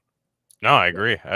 Cracks in a dam. Thank you, Raider Barry. Cracks in a dam. That's what I mean. It's one of those weeks where, I mean, again, if you choose not to bet this way, I totally understand. But if you're taking over unders, this is the week to go over for Zamir White. His numbers are comically low against a team that can't stop, an average running back. They can't, man, because Edwards was running all over them. And that's what I mean. Like, a lot of it, to me, a lot of it is Zamir White. And that was my problem in the offseason was Jacobs. Okay, fine, letting him go. No problem with that. I think you sell high on Josh Jacobs in that sense. But that doesn't mean you have to replace him with Zamir White. That means you could have gone the Dante Foremans. There could have been a stronger committee there rather than Zamir White and Alexander Madison, who, I'm sorry, Alexander Madison has had 2 touchdowns. Neither of them were really like prominent runs, like there was a catch and run, which was cool against the Chargers, but a lot of it wasn't just like from just taking a handoff and going, it was a goal line play and touchdown. So, I'd really love to see number 3 just go out there and go, nah, I'm back.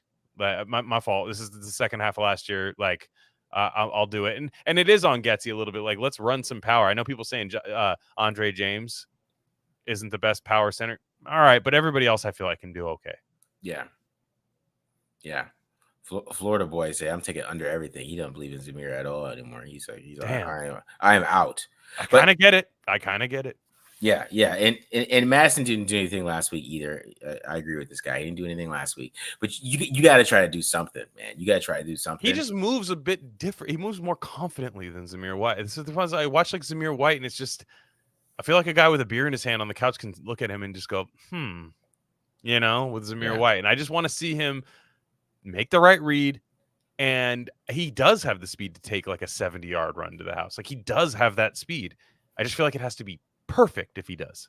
Yeah, for him to do that. Like, perfect. All right, let's get to some of these questions. What do you think of the rookie QB so far? I don't think they look that good. Only Jaden Daniels does. Yeah, and there's just not a lot of good quarterback play in the NFL right now. I think everybody's really obsessed with the rookie contract. Everybody is obsessed with a rookie contract. However, the rookie play, and this is fine. I mean, this is how it should be. CJ Stroud is one of these guys that pops up and everyone goes, I got to find the next CJ Stroud. And then you make all these mistakes doing that. Caleb Williams has been downright terrible. It's just really bad. We're not going to see Michael Penix for a while, I don't think, unless Kirk Cousins gets hurt. We're not going to. Bo Nix was awful against the Steelers. I watched that. He was, again, he's a rookie, but he had a red zone interception that might have been one of the worst interceptions I've seen in a long time, where it was like, hey, man, what did you see there? And I think a lot of people have romanticized the rookie quarterback and what the rookie quarterback does on a team year one, when really this is a very complicated position to learn. You have to have a lot of things in place, which I think the Raiders do have a lot of things in place, which is why I'd be excited about them getting a rookie quarterback. They do have the Adams, the Bowers, the Mayer, the Tucker, and the hopefully the defense by next year too. Like that's still there. Hopefully they have all that stuff. I think they're in a better spot than the Washingtons. Even, you could say what you will about the Bears having receivers. The rest of their offense is kind of funky looking, and Shane Waldron, they just haven't been good. I mean, it hasn't made for an entertaining product. Yeah. These rookie quarterbacks, and everyone's blaming too high now. It's like defenses defenses get every penalty in the league thrown at them every year. Brand new penalties, hip drop, all these things get thrown at them. And then Mel Kiper goes out there and tosses this engagement rage bait out there saying we need to we should think about too banning too high. high. It's like, dude, why doesn't Major League Baseball put the ball on a tee then, Mel? Why doesn't any of these things do? No, you know what? There was that meme of the goose getting mad that Kyle Brandt posted, I saw, and it says, why were the safeties playing low in the 80s, Mel? Why were the safeties playing low in the 80s, Mel? You know, and it's true because guess what, Mel? You run the football. And that's what's frustrating about the Raiders is like we should be able to run the ball even better right now. Yeah, the teams are playing too high against the Raiders. They're not loading the box. That's the thing that's pissing me off too. Exactly. That's what's not loading the box. They have a perfect team in terms of receiving weapons to be able to run the ball really effectively. Yeah. Yeah. That's what I'm saying. I'm more like, okay, it's Poona Ford and Travis Jones. It's true, but right, yeah. but and maybe it's just that. That's what I'm thinking. Because Travis Jones is a monster. I think the Chargers have a really good defense. I'll say that much. I think the Chargers probably have a really good defense. It hurts me to think, and Justin Herbert's already hurt, by the way, with the Chargers. Well, yeah, because he was doing zone runs last week. All right, yeah. Who could have seen that coming? So the Chargers are going to have their own other problem. I do think Jesse Minter is running a good show over there, and they've always had talent on that side of the ball. They've always had talent. We know this, so it's not really that big of a shock over there. The Ravens are always the Ravens. They're always an aggressive, solid defense. So they're playing a bad defense. This is objectively the worst defense they played this year, the Raiders. So, yeah. Let's get to these questions real quick, and then we get to these wide receivers. Is Damian Pierce a zone back? He's more of a power back a little bit. I mean, he was in college. Who's a true zone? Who's like a true zone? You could see, like, just it doesn't have to be the best back, but a back that can make the read. This guy right here. Think ATL would trade Tyler Algier. Oh, actually, I actually don't know that they would trade him right now. No, they would. They run him a lot. That would be the trade right there. Tyler Algier. Yeah, I actually don't mind that. I think it would fit kind of what the Raiders want to do too. He's got a physical runner. Yeah. Yeah. So why not they'll probably let Lobby get a shot before. I wonder if he plays this week. He should. I would like to see him suited up. Yeah. Is he the better zone option? I don't know. He didn't run zone in college either. They ran power at New Hampshire. I've just never envisioned him as a guy taking a bunch of handoffs in a game. So we'll see. No. Is DJ Glen? He might be. I'm not gonna lie. They might play DJ Glaze this week. I'd like to see it. Mumford had a really bad game last game, and you don't really want to. And there was kind of a debate on his first game. Some people say it was good, some people say it was bad, but I wouldn't mind seeing it. And honestly, Miller just looks hurt still. That's another thing that's not getting talked about. I think he's not able to get low the way he wants to with that shoulder. Seems like he's really high, and he's a real tall guy. So if he's playing high, it's kind of like those Mario things you knock over, the big plank guys that you knock. It's pretty tough. So Glaze, I think, left or right is kind of the swing tackle, which is an upgrade over the Brandon Parkers in the past that they had. And if he can come in and just give like Jermaine Illuminor style production, it'd be nice. We could use that right now. Seriously. Powers is playing. I asked that question Florida Boy. Powers is playing. He is. That's what AP said, by the way, fits the show. If I was a betting man earlier in this week. If I was a betting man, I don't know. Coach, I feel like he watches the show because he's like, I'm changing the power. And then last week he put Andres Pete in. I feel like he watches the show. Coach, let me find out you're playing parlays. Please do not do that. We cannot take a suspension. If he's watching the show, that'd be tight. Hey, slide through Friday Night Live, dude. What are you doing Friday night, Coach? What are you doing? What are you doing Friday night, Antonio? You know what I mean? Mm-hmm. Exactly. Rookie of the year, Bowers or Harrison? I mean, they'll probably give it to Harrison because he's a wide receiver. But Jaden Daniels might just play well. If Jaden Daniels has a solid season, he'll get rookie of the year because he's a quarterback. That's very true. Or if Caleb turns it up, they want to give it to Caleb so bad. Dude, Malik Neighbors is really good too. Oh my gosh, I was watching him, even his first game where he wasn't out of control good. He made some plays where I was like, man, the Vikings defense was really good, and he was getting open, and I was like, I could see Malik Neighbors this is a crazy pass catching draft that happened. Those top three options, all three of them have been just spectacular.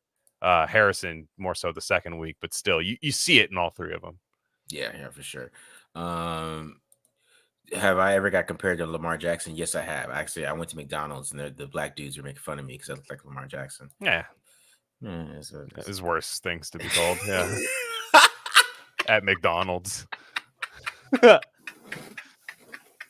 Dude, if you and I walk into a McDonald's, and if you and I walked into a Maryland McDonald's last week when the Raiders were hosting, or the Raiders were playing the Ravens, do you think we could have gotten away with being the two starting quarterbacks? I think so, man. I'm not tall enough. I think actually Minshew and I are the same height. I'm 6 even. I think he's about like 6'1". I think he's probably a little more jacked than me, but like, just football style. But like, I feel like I'm, if I go to the right shift at McDonald's, the guy will be,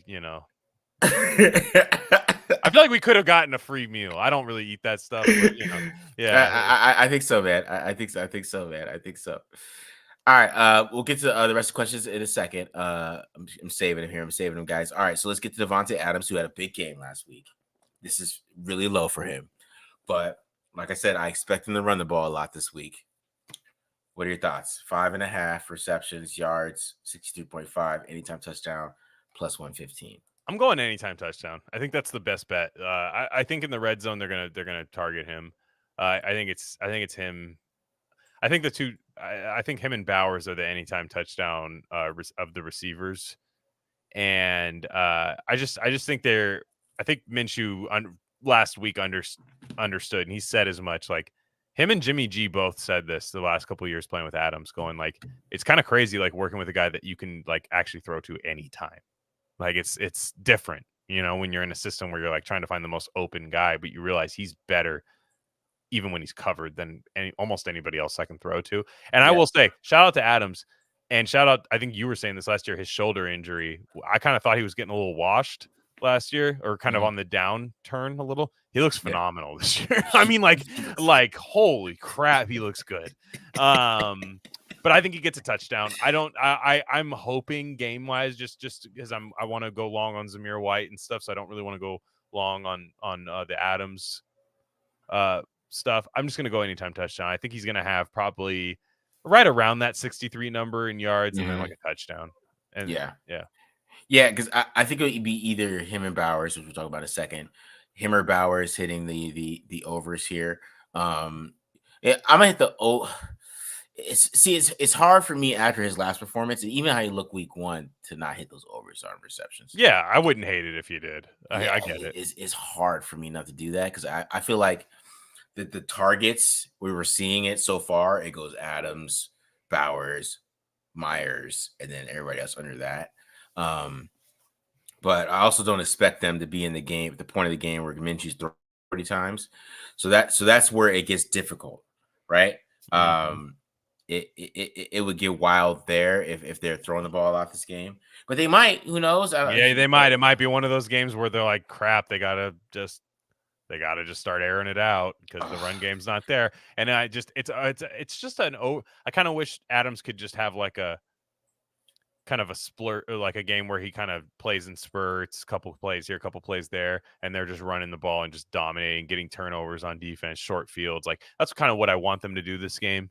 So that's why this is kind of a wishful under on some of his stuff. It's a wishful one. Yeah.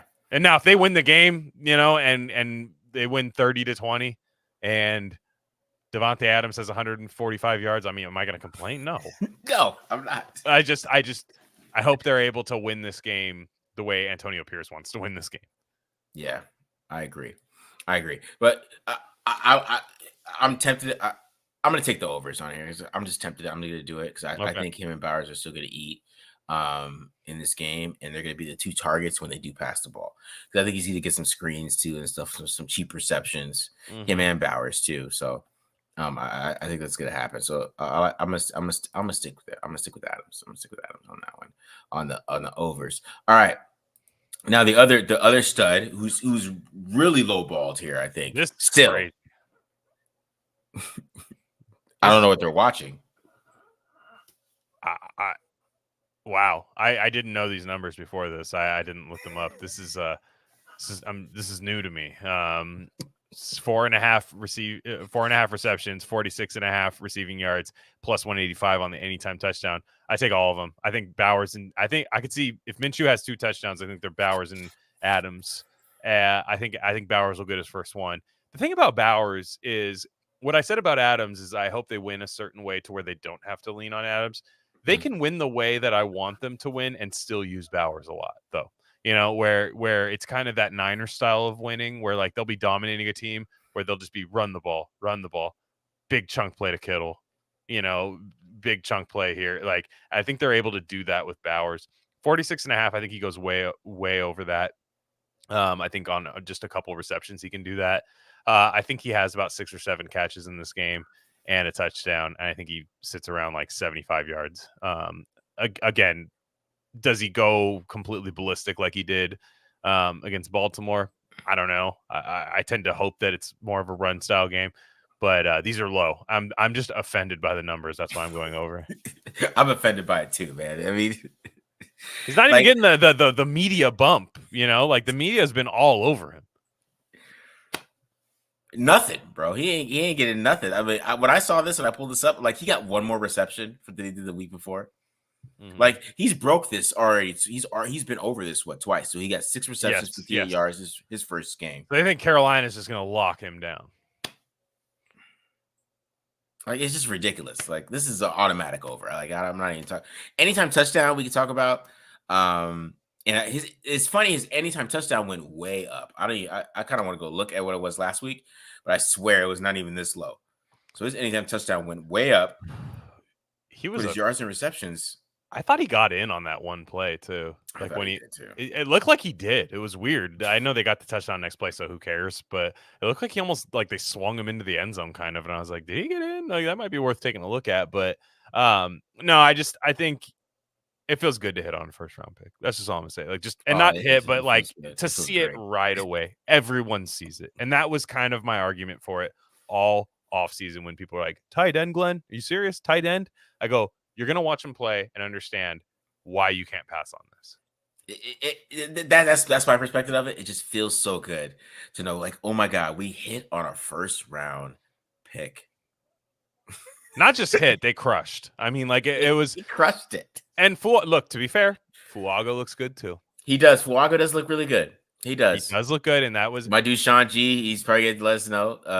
It's not Sean G. It's somebody else. No, it was somebody else last week. I'm not saying that wouldn't have been the case, but I am glad. I am glad that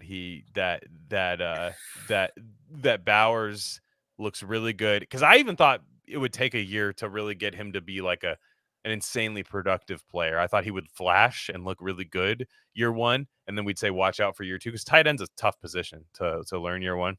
Guy looks like he's been in the league for 5 years already. That's what feels the most to me.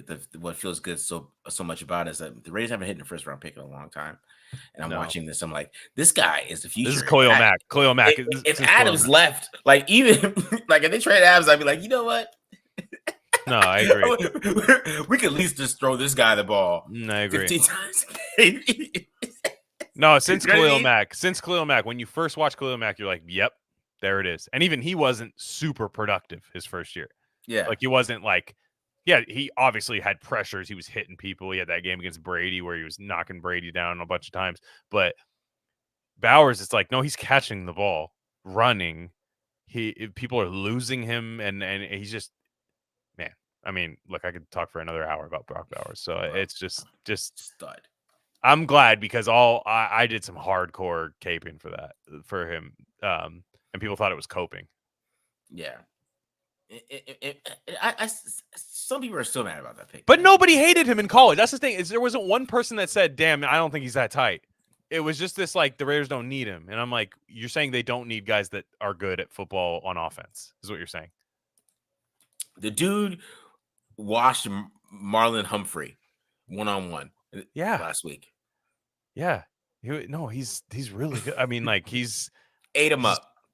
And he's gonna face guys that aren't nearly as good as Marlon Humphrey. And he's when you don't have that good of a quarterback, when you have like a solid quarterback, we're hoping Minshew's just like a solid to pretty good quarterback. That's a really good guy to have when he can do those kind of choice outs and just get lose linebackers and get 25 yards. It's like, man, what a cheat code. Cheat code. Yeah, man, for sure. All right. Last guy before we get to the game line, Jacoby Myers, who is a sneaky play. He always finds a way. He was Yeah. under last week, but he was over on receptions. He's the sneaky play. Like if you want to get crazy with your money a little bit, he's the sneaky one because he's steady Eddie. Jacoby Myers, Mr. 800 yards. He's getting 800 yards this year. He's gonna find some way. He's making a lot of money. I'd say it's got to be pretty cool to be Jacoby Myers. I will say, like, he looks like he's at a place where he fits the identity of the team. Like, I think he's one of those guys, especially on offense, that just absolutely is a Raider, is an AP Raider. I've liked him since the minute they signed him, and I still do a lot. And I think there's a lot of yards left on the table with him. I feel like Minshew's missed him more than like most people. I know he could have had a huge game. Yeah. So it wouldn't surprise me if he had a huge game. I'm not going to bet it, but I like the over on receptions, though. I think he's going to get a lot of short stuff, a lot of just short kind of 7-yard passes. And I'm not going to touch the anytime touchdown, but look, it's not going to surprise me if there's a random Jacoby Myers game that just pops up where he is just the guy nobody covers or can cover, and Minshew finally starts looking his way because he's really solid and really dependable. And I think he's, I know we're not betting on this, but he's going to be a big part of the Zamir White stuff because I think if they're able to get Zamir White outside and in space, Jacoby Myers is a good blocker. Yeah, Jacoby Myers can block. Yeah, he's just getting Mr. Consistency. That's why I think he's consistent. I know what I'm going to get from him every single week. I think he's just a good player. Because he could hit these overs, he could be under, but it doesn't matter. You're still going to get a good player. You're going to get some big plays from him. I'm probably going to. I just don't think they're going to throw a lot of passes this game. So right. That's the thing. So I wouldn't blame you if you took the over, and I wouldn't blame you if you took the under. So I'm kind of up and down on this one. Kind of up and down a little bit, but it's all right. It is what it is. All right, let's get to the game line.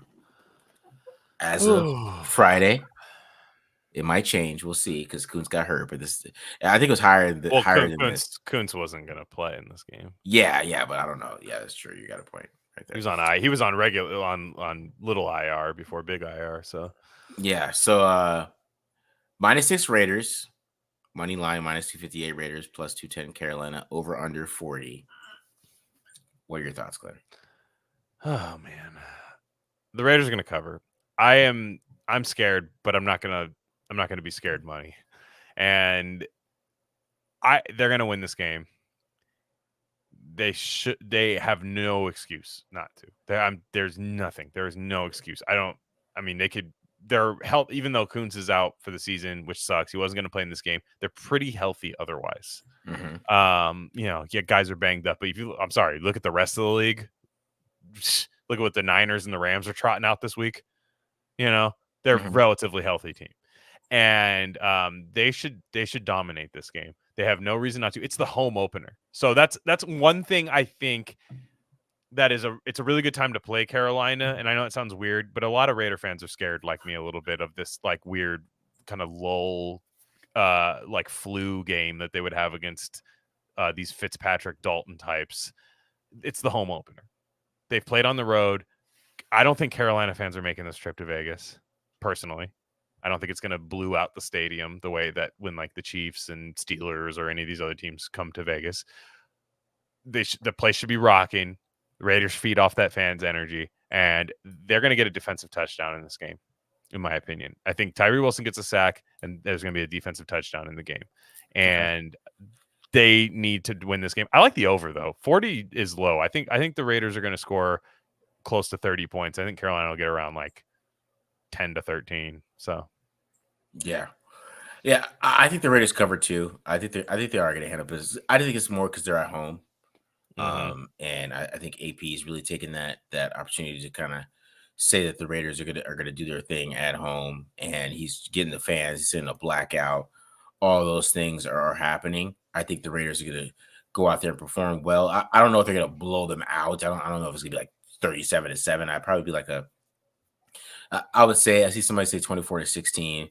That sounds pretty reasonable. Or like a or like a 27-17 type of thing, where like they get some defensive touchdowns and they kind of score some points, or even like a 23-13.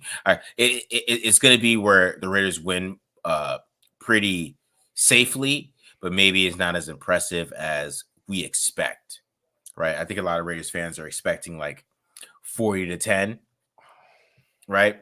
Or like something like that. I think it's gonna be impressive, but it's not gonna be as impressive as people think. So it's gonna be like a 27-17 or like a 30-20 or like or 23-13, 25, those type of games. That's what I think the type of game is going to be. So I do like them hitting the over though. I do like that. But yeah, it's it's like Stem T says 35-0, bet the under. Hey, that's money well lost if I bet the over and they win 35-0. Trust me. That's yes, right. Every single you paid for it. You paid for that win. That's what you did. You bought a win.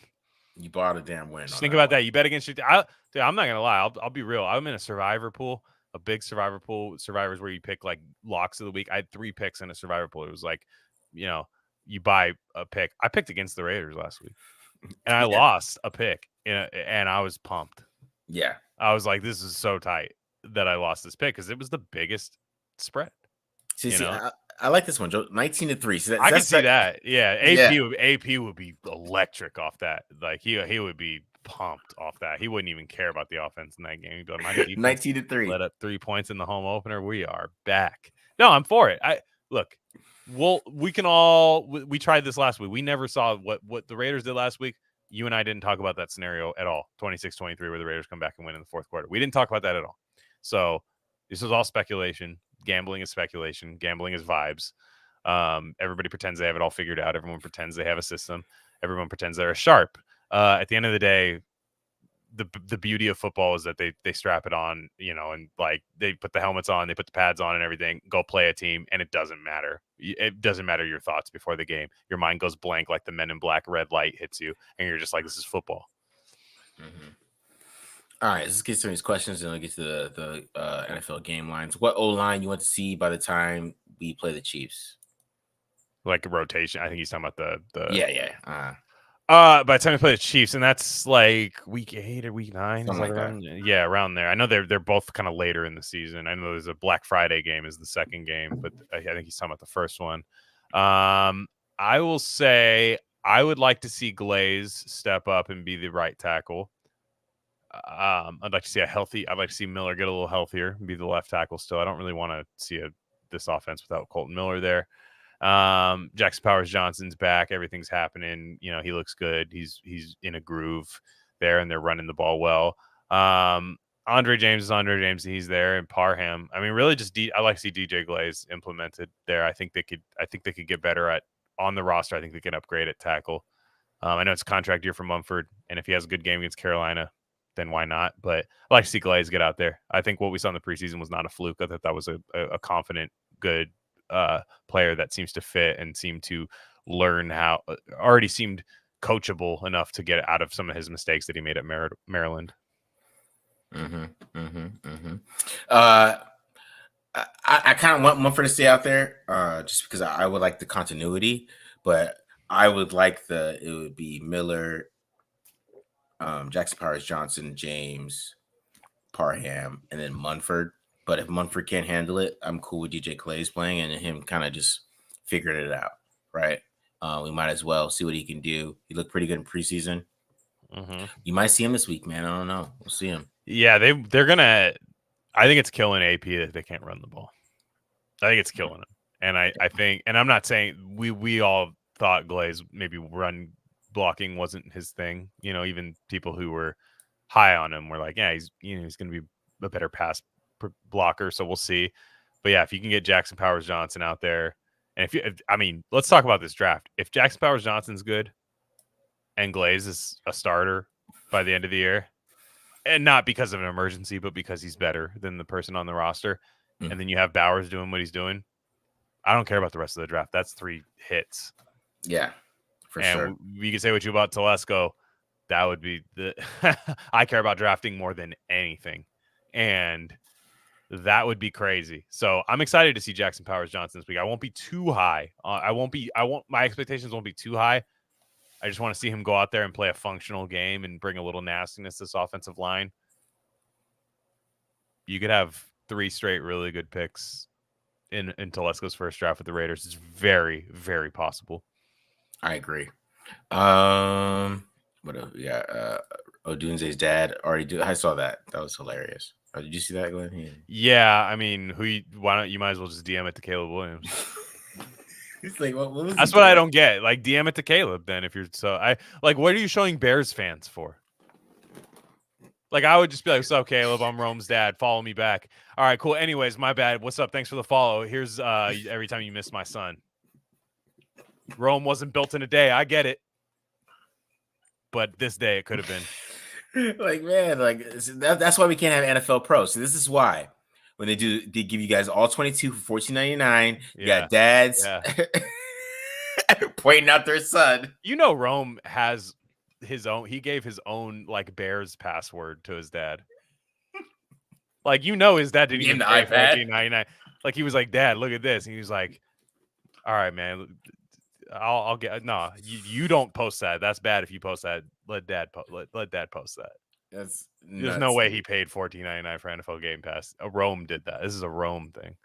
Masterson or Gainer? I think they'd probably go. I like Gainer a lot, but they would go. Gainer's an undrafted free agent. Let's let him have some time. Mm-hmm. Masterson's played professional football before. Let's just keep going with him.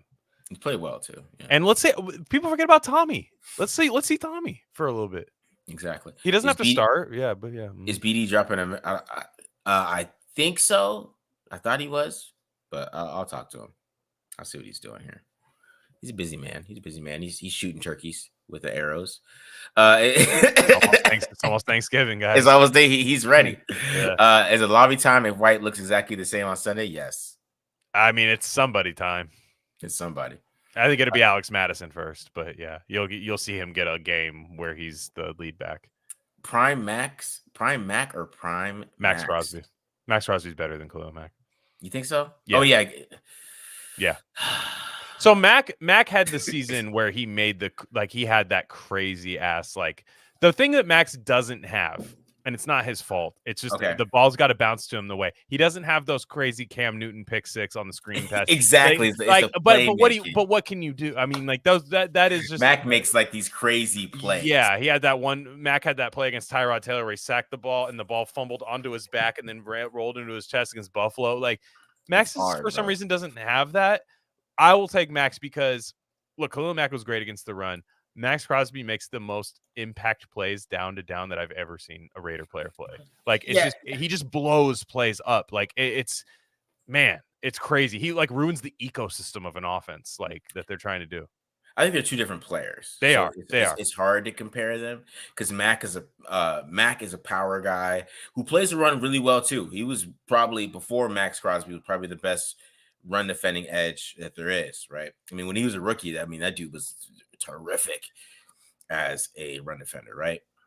But I think what Max does, Max is more of the bend guy, speed rusher. So, and I think it's taken Max a little bit longer to figure out how he wants to win in the NFL, just because he's not the same prospect as Khalil Mack, right? So I think Max has the upside to be better than him for sure. But Prime Max, we're in his prime, so it's not finished. Like, right. Max Prime's ended. Yeah. So it's I don't want to compare it yet because Crosby finally got 14.5 sacks last year. He already has 3 this year, right? Mm-hmm. We're in his prime, so I would like it to finish first, and then we can start comparing those. There's also intangibles. I didn't think Mac was much of a. This is not a slight to him or anything. He wasn't the leader that Max is on the team. He wasn't a guy. He wasn't the guy that pulls the quarterback to the side and be like, "Hey, you go win this football game." Like, I'm sorry, I don't think they win that game if Max Crosby doesn't do that to Gardner Minshew. Sometimes the game comes down to that, and Max is the guy that you build an organization around, and in an era where you only do that around a quarterback, and no matter what quarterback comes to the Raiders, like, Max is still going to be the guy. Like, he's going to be the kind of, like, the godfather of that. Like, he's going to be the Vito Corleone. that you have to go see. And I think this is why I want to extend his prime a little bit. He needs to come off the field a little bit. It's just, it's different. And look, I saw somebody say Max doesn't have a 5-sack game. Okay. I was at Max Crosby's 4-sack game against Ryan Finley for the I remember that game for the Bengals. I was at that game.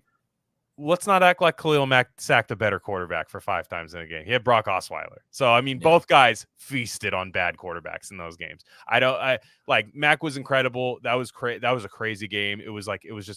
Mack did have those games where it was like, damn, in like 2016, they don't beat the Panthers or the Bills without him. Like they just don't. Crosby, I think, just needs that defensive touchdown. Yeah, he needs more playmaking, plays like that. And I think it's weird because I think quarterbacks just shell up when he gets home, and I think he's a better finisher than anybody in the league. Like the finish that he has, like guys don't get away from him. It's crazy. Like when he gets there, they don't get away. He's already got 3 sacks, man. I mean, who knows how this year's gonna end? That's what I'm saying. Like that's why I kind of want the let's let his prime finish. Right, because Max prime is over. Yeah, and he's having a nice twilight of his career. Right, he's having a nice twilight, which I think Crosby will have too. Max prime is over. Let's Crosby have his prime, and then we can compare him. You know what I mean? That's what I would say because Max is in his prime right now. Like he got 14.5 sacks. He's got about 2 or 3 years left. I think of like just prime. Like I'm talking like prime DPOY level play. I have like 2 to 3 years left of that and I hope they are able to preserve that with this snap count. But yeah, man. All right, NFL games or what? Yeah, let's get to the NFL games. Just real quick. All right, Texans versus. All right, so we got Texans versus Vikings, Ravens versus Cowboys, Chiefs versus Falcons, and I added Eagles versus Saints. Nice. Yeah, I like that. Wow. So Texans versus Vikings. What are your thoughts? I'm a big Vikings fan. One guy said last week, Glenn, you took mushrooms saying that the Vikings would beat the Niners. And to accuse me of doing such a thing, I would never take psychedelic mushrooms. How dare you? That being said, I was right. And I think Brian Flores' defense is legit, one of the best in the league. Raider fans should know last year we got our ass kicked by him. And I think they're going to win again against hosting CJ Stroud. So? Okay. The Bears defense is good. The Bears defense plays CJ Stroud pretty well. There was that one big play from Nico Collins that got in. Joe Mixon's out. He's doubtful. Okay. And I'll say, I think CJ Stroud is playing well. I just think firepower wise, I don't think that Texans offense is that crazy. Like the Diggs thing, that hasn't really gotten going yet. Collins is the guy for sure. Tank Dell still looks pretty good. I think the Vikings and Sam Darnold's playing efficient football for the Vikings. Efficient football. And they're at home. It's tough to play in that stadium at that Vikings place. I like the Vikings +2 or +1.5, I'll say. I like that a lot. Just take the money line. Okay. I'm still taking the Texans because I think the Texans are on defense. Are going to give Sam Darnold some problems. I think they're really good on defense, actually. I mean, they did sack Caleb Williams like 7 times, and they were Will Anderson, Danielle Hunter. Christian Darrisaw.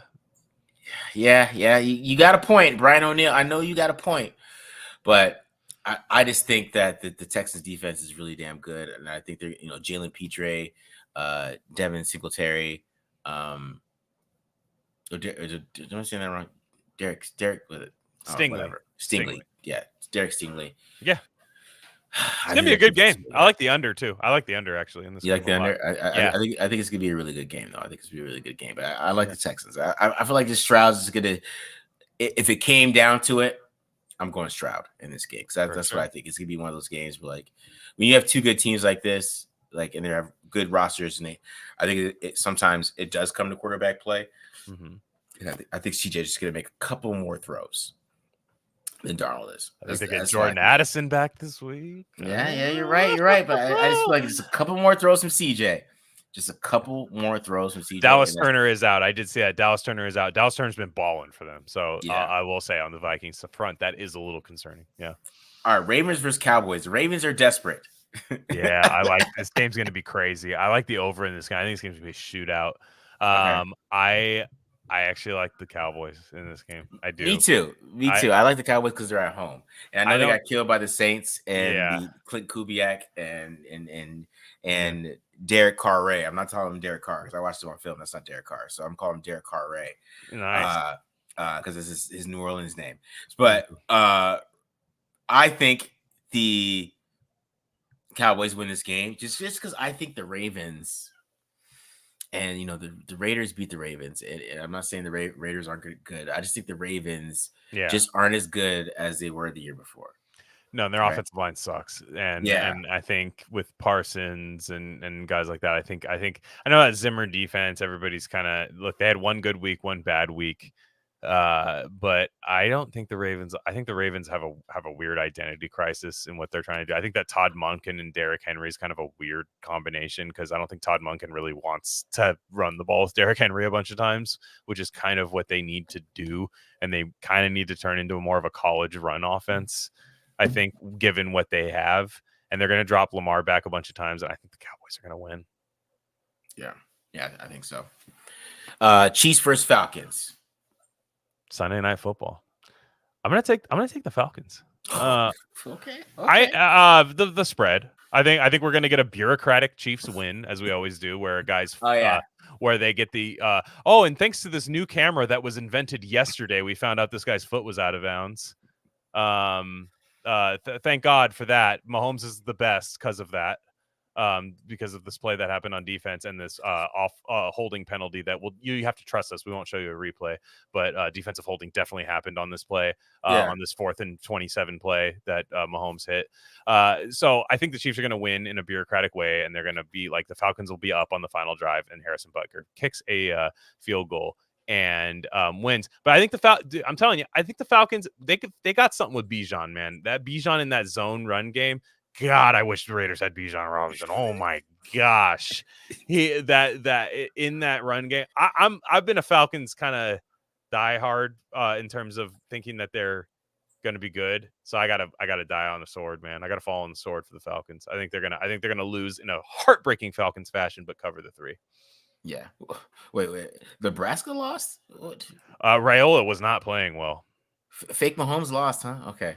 Did Stanford win? Could somebody put in the comments if Stanford won? I hopped on here. They did win. Stanford won. Stanford was playing ball.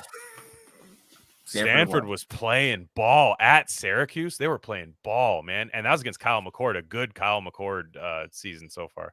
Yeah. Okay. Yeah. All right. Eagles versus Saints. I think the Saints are going to beat them. I think the Eagles are soft.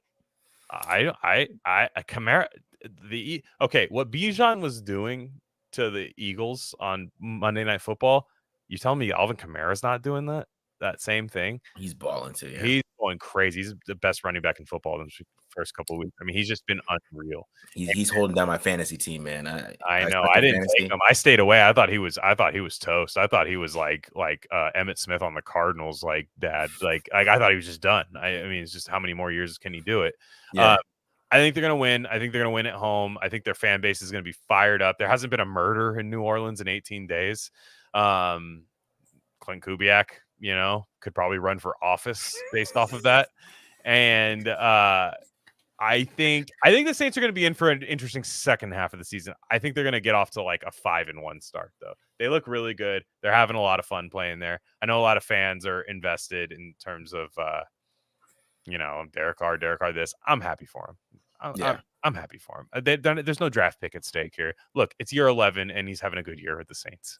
Yeah, and I think they're going to beat the Eagles because Clint Kubiak has cracked the too high, which nobody else does. It's just play action 50% of the time, and then the linebackers crash up, and then since the middle of the field is just wide open, you just throw it in the middle of the field right over their head. Like it's literally just.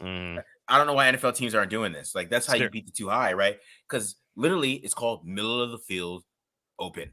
Yeah, Tom Brady used to shred too high, by the way. Like it was no problem for him. Guys like that. Like, yeah. Burrows. That's the name for it, Glen, is middle of the field open. So if you get the linebacker to suck up, guess what's open? The middle of the field. And that's really it's mad simple. He's not really doing anything that fucking creative. He's just Can I give you a hot take on the Eagles, by the way? I think at the end of the year, Sirianni gets fired because I think he's a joke. I think Sirianni gets fired, and Bill Belichick is the next head coach of the Eagles. Yeah, man. I think that happens next year. I think Belichick comes back. I think he feel comes like back. He's going to the Giants. I feel like he's going to the Giants. No, that's another one. That's another one too. But I think he's coming back. He's hungry. You could see he's still hungry to go coach ball again. He never liked Brian Daboll either because Brian Daboll couldn't write his didn't have good handwriting, so that's why Josh McDaniels got to be offensive coordinator before him. So it's always a funny story to me. But I really wanted to. Look. I'm just saying. I wish Belichick would actually go coach college. I think he'd have more fun coaching college. Yeah, but no, that's just my hot take on that. All right, let's get these final questions. Get the hell out of here. So, can Glaze run block well enough? He did in preseason, but not really in college. Yeah, it's interesting, but it's just the run blocking's been the run game's so bad. You got to spice it up a little bit, right? Any chance Parham moves to center? No, I don't think so. No, JPJ eventually will. If he's what we think he is, I think he eventually will be the center for the Raiders, but I don't think this year, no. Off topic, Marcus, any learn more about the game? I would watch a lot of Kurt Warner. I think Kurt Warner is probably a really good guy right now. QB school is pretty good. If you want like, I'm trying to think of some more guys out there, but those two guys I recommend if you want to learn about the game. Watch those two dudes. Those dudes are Kurt Warner is I love Kurt Warner's channel. Yeah, Kurt Warner is a little bit like, a Hall of Famer telling you how to play quarterback, but he does talk about some. He's real personable too. He's just real He seems like a real personable guy, so that's why he's entertaining, I think. Do you think Gessie will start using more power? I believe he will. I hope so. From AP's press conference, I really hope that they are telling the damn Look, truth. if you see it, see it. That's the way I see it. You should be, if you're able to see it, and a lot of people are able to see it. If that means Gessie sees it, now is he stubborn? I don't know that he is. I don't know that he's that stubborn. And because the reason is like with the game playing with the Ravens, they were doing a lot of pre-snap motion, doing a lot of things that felt kind of game planned for the Ravens. And I think he's realizing like, I got to get this run game going. Yeah. Gruden's new channel too. It is sick. It's so tight. It's what he's been. I think it's what he's meant to do for the rest of his life is content. He's so good. That running back feeling nicey, amazing. Just knowing the music, my dad coached for Notre Dame under Dan Devine. Joe Mixon had 153 carries. He starts dancing. It was unbelievable. Great content. Yeah. Yeah. So Cardinals and Lions are playing this week. I would go Lions, in my opinion. But all right, we're out of here, guys. We're out of here. Great show. We got 400 people up here, so make sure you guys, like I said, subscribe. Sorry I didn't get any members videos out this week. I broke my computer, so I was really down, but we're back up now, guys. We're good. So expect that stuff next week. And the preview will be out tomorrow, so check that out. You can see the terrible Panthers run game in person that I'm talking about. You'll be like, Marcus, you're right. That's terrible. So I'm going to show that to you guys. And then we're good. And then I think we're going to take a break next week. I will not be around, sadly. I will not be around. I'll jump on the reaction if I'm sent an invite. I will jump on the Carolina Panthers. I got you. You get the invite. I'll jump on. You get the invite, bro. You get the invite. So we'll do that. We'll basically just I'll make my takes on the game. But yeah, I'll be out. I'm doing a gambling weekend with my dad in Nevada. So that weekend. So I'll be definitely doing some Friday Night Live behavior, just not on Friday Night Live. Exactly. All right, guys, we're out of here, man. Peace.